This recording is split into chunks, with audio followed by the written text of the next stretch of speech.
Hello good මෝර්නින් හැමෝටම සුබ දවසක් හැමෝටම. කොහොමද ඉතින් ඔයාලට? මම අද ඔයාලට පෙන්වන්න හදන්නේ මගේ පිඳුනේ තියෙන මල් අද පිපිලා තියෙන මල් ටික තමයි මම ඔයාලට පෙන්වන්න තියන්නේ. මං ගාව තියෙන ලස්සන රුබයි රෝස කලෙක්ෂන් එක තමයි බලන්න. මේ එක පාට බයි කලර් වලින් ෂේඩ් වලින් එක පාට වලින් මං ගාව තියෙන රුබයි රෝස වර්ග ගානක්ම තියෙනවා. ඩුබයි රෝස, ජපාන් රෝස දෙකම තියෙනවා.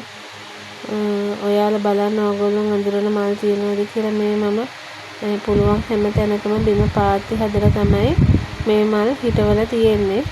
බලන්නකෝ හරි ලස්සනයි. හැදුනම තාම මේ නම් හැදීගෙන එන එක.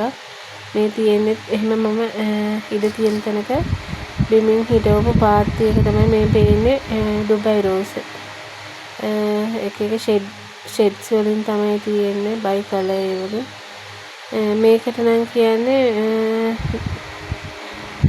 බැසිල් කියලා. බලන්නකො ලස්සන ලොලිපොප් කියලා. සමාන ලොලිපොප් කියලා. මේ රතු පාට ලොලිපොප් එක. ලොලිපොප් වර්ග තුනක් තියෙනවා මං ගාව. රතු පාට එක තමයි දැන් ඔයාලට පේන්නේ. ඒක හරිම ලස්සනයි. මේ ඒක ටිකක් ඩුබයි රෝස් එකක් වගේ තමයි මේ තියෙන්නේ. රෝස් පාට සුදු මික්ස් වෙලා හැදිච්ච ලොලිපොප් එකක්. හරිම ලස්සනයි. මේකට කියන නම නම් මන් දන්නේ. මේක මම මේ ලොකු පෝච්චියක හිටවගෙන තියෙන තාම පැලයක්. මේක ලස්සනට මේ හැදෙනවා පඳුර වගේ. නම මොකද්ද කියන්නම් දන්නේ. මේ තියෙන මගේ වම්බොටු පැලයක්. මේක ලස්සනට වට්ටිය වගේ හැදිලා තියෙනවා. ගෙඩික් තියෙනවා ගොඩක්. මේ තියෙන්නේ මේකට කියන්නේ රෝස පිච්ච කියලා. මේක රෝස මලක් වගේ තමයි හැදෙන්නේ. ඒකේ පොහොට්ටු විතරයි තාම තියෙන්නේ. මේ තියෙන වගේ අනිත් ඩුබයි රෝස පාත්තිය තමයි මේක මම පාටින්ම හිටවලා තියෙන එක පාට මික්ස් කරලා ඔක්කොම එකට හැදෙනකොට හරිම ලස්සනයි. බලන්න මල් ගොඩාක් පිපෙනවා. මේවට ලොකු නඩත්තුවක් ඕනෙත් නෑ. මේකට මේ පොර නිල්කට දම් ටික පොර ටික දැම්මනම් ඇති. හැම ලොකුවටම නඩත්තුවක් ඕනේ නෑ. හැම ලොකුවට වතුර දාන්න ඕනෙත් නෑ. ලස්සනට හැදෙනවා. මේ කරන් මේ වැඩිය මේ කරදර වෙන්න ඕනේ නෑ. නටු කෑලි ටිකක් ගහලා වතුර ටිකක් දාන්න තමයි තියෙන්නේ. මල් පිපෙනවා ගොඩාක්. ඒක යායට මල් පිපෙනවා. බලන්න හරිම ලස්සනයි හිටවුවාම. මේ ඩුබයි රෝස පාත්තිය මගේ.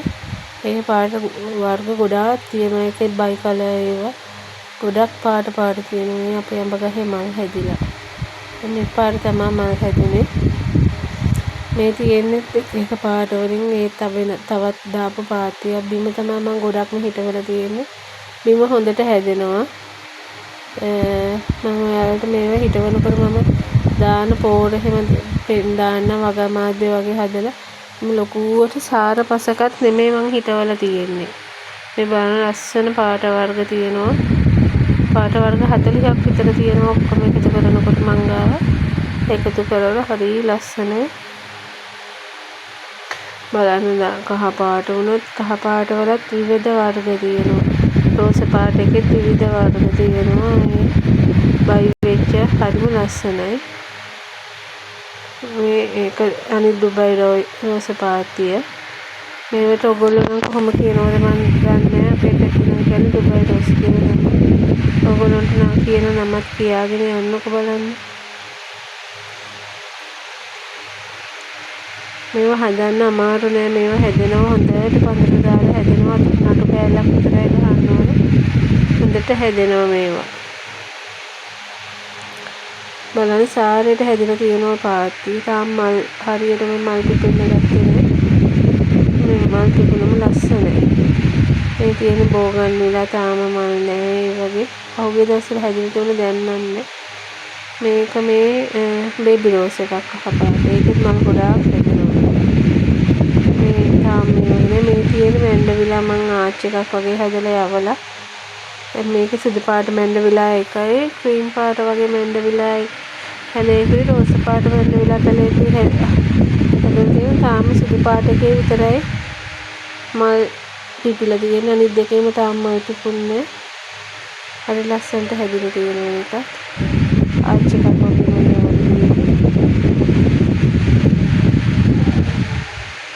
මේ තියෙන්නේ කවුරුත් දන්නවනේ ඉතින් මේ මොනවද කියලා.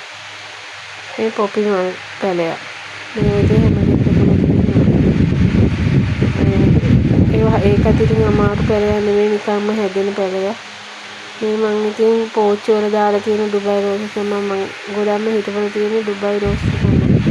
ඩුබයි රෝස් වලට ගොඩක් සමන ඇල්ලුම් වෙනවා. ඒ නිසා මං ආසයි. මේ රෝස් පැල ඒ වගේ දැන් මල් පොහොට්ටු තියෙන්නේ. මේක මේ ඩුබයි රෝස් එකේ ජම්බෝ ඩුබයි රෝස් එක. මේක තාම මල් ආවේ. මේක මේ වින්ක පැලයක්. මේ හොඳට හැදිලා වින්ක පැලයක්. මල් ගොඩාක් තියෙනවා. මේ ජයබරා පැලත් මේ පැලයක් ඒවත් හොඳට හැදෙනවා. හැබැයි ජයබරා වලට ගොඩක් වතුර දාන්න ඕන උදේ හවස. නැත්තම් ගස් නැලවිලා යනවා. මේ තියෙන්නේ ඕකීඩ් එකක් ඒක රෝස පාට එකක්. මේ ජයබරා මංගා පාට වර්ග ගානක් තියෙනවා. ඒ වගේ මලුත් එනවා ගොඩක්. මේ රෝස පාට ජයබරා. මේ තියෙන්නේ ඩුබයි රෝස තමයි මම එක විදිහට හිතවල මේක මම මේ බෝතලේ දෙකට කපලා ඒ වගේ හිටෙව්වා. ඒකත් ලස්සනයි හැදුනේ මේ හොගල කිසි කරන බෝතල් වලින් කරලා බලන්න ඉතින් හැදුනම හරි ලස්සනයි. මල් එහෙම ඩුබයි රෝස් මල් තමයි ගොඩාක්ම මගේ තියෙනවා හැමතැනම හිටවල තියෙනවා. මේක හැමතැනම අපි හිටෙව්වම ඒක වඳ වෙන්නේ කාලයක් යනකම් නැත්තම් අපි එක තැනක හිටවල තිබුණොත් වඳ වෙනවා. මේ ලිලි පැලයක්. මේකේ ලස්සන රෝස පාට මලක් තියෙනවා. මේ තියෙන්නේ පාට ඩුබයි රෝස් මල්. ඔය එල්ලෙන පෝච්චි එක හදලා කාටද ඉදුණත් ඕන විදිහකට හදා ගන්න පුළුවන් එල්ලෙන පෝච්චි වල. කොහොම හැදුවත් මේ ඉක්මනට හැදෙනවා මේ ඩුබයි රෝස් මල්. මේ තියෙන ඕකීඩ් පැල තමයි හැදෙන්නේ. මේකේ නම මොකද්ද කියලා මන් දන්නේ නැහැ. උනාට මල නම් හරිම ලස්සනයි. මේ නිල් පාට ලස්සන මලක් තිබෙන්නේ. ඒකේ මම නම දන්නේ නැහැ මොකද්ද කියලා. හරිම ලස්සනයි මේ පැලේ න. මල් පිරෙන්න හැදෙනවා. හැදෙනකොට ගොඩාක් මල් හැදෙනවා නිල් පාටට. හරි ලස්සනයි. මෙතන තියෙන මේ ඩුබයි රෝස් එක වර්ග තාම මේ වගේ මල් පිපිලා නැහැ. මේ වර්ග ගොඩාක් තියෙනවා එතන. ඒවත් පෝච්චි වලට දාන්න මම පොඩි වාස්කට් වල අතු ගහලා හදාගන්න පුළුවන් තමයි ඒවා. මේ වගේ නම මොනවද දන්නේ කනවා. හැබැයි මේක මොකද්ද කියන නම නම් දන්නේ. ගෙඩි හැදිලා තියෙන ඒවා කනවා මොනවද දන්නේ නම. දන්න කෙනෙක් කමෙන්ට් කරන් යන්නකො බලන්න. නම මොකද්ද කියලා. මේක අපේ ජම්බුකා තමයි. ජම්බු තියෙනවා කිරින්නේ හැදිලා.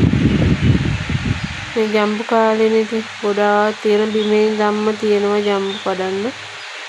ඒ දුරින් පොඩි ගහ උසයි වුණාට බිමේ ධම්ම අත තියෙනවා. මේ මන් ඩුබයි රෝස් එකක් ටයර් එකක් තිබුණා. වතුර පිරි ඒක ඉතින් මන් ඩුබයි රෝස් පැලයක් හිටෙව්වා. මේ තියෙන්නේ මගේ කරපිංච පැලේ තමයි. ලස්සනට හැදිලා තියෙනවා. මේකෙන් නම මන් දන්නේ මොකද්ද කියලා. ලස්සන රතු පාට මලක් හැදෙන්නේ.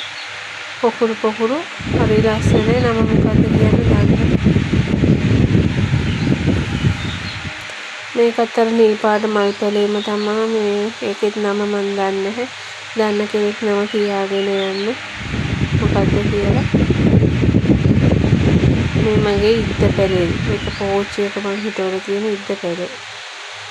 ඒකෙත් ඉතින් මල් ගොඩාක් හැදෙනවා. පූජා කරනවා මම හැමදාම. ඒත් මල් හැදෙනවා. මේකේ නමත් මන් දන්නේ. සමහරු නම් ධම්ම ඉද්ද කියනවා. ඇත්තද දන්නේ මම ඒකේ නම දන්නෙත් නෑ. මල් නම් හැදෙනවා ගොඩාක්. සුවඳයි මේ මලත්. මේ ඩුබයි රෝස් තමයි. මගේ ඉතින් ගොඩක් තියෙන ඩුබයි රෝස් තමයි. එහෙනම් ඉතින් ඔයාලා ඔක්කොටම ගොඩක් ස්තුතියි මාව බලන් හිටියට. මාව සබ්ස්ක්‍රයිබ් කරන්න කියලා ආදරයෙන් මතක් කරනවා. එහෙනම් සුබ දවසක්.